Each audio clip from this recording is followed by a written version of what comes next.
Hello, my friends. While the kids are home, we all are home on a Sunday evening. Everyone is asking, what's there to eat? What can we have, mom? We are out of fruits. We consumed all of those. And these are the blessings from Costco.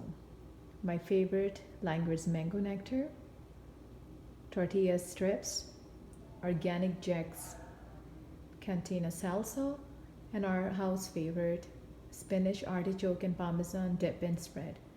So, this is what we have in the pantry to snack on. It's 4:30. We are gonna eat this and then dinner a little late around 7:30 or 8 p.m. Comment below what do you guys have from Costco and how much do you love Costco? What are you guys having for snacking here and there on these days? Hope you like the video. Stay in touch. Till next time, goodbye.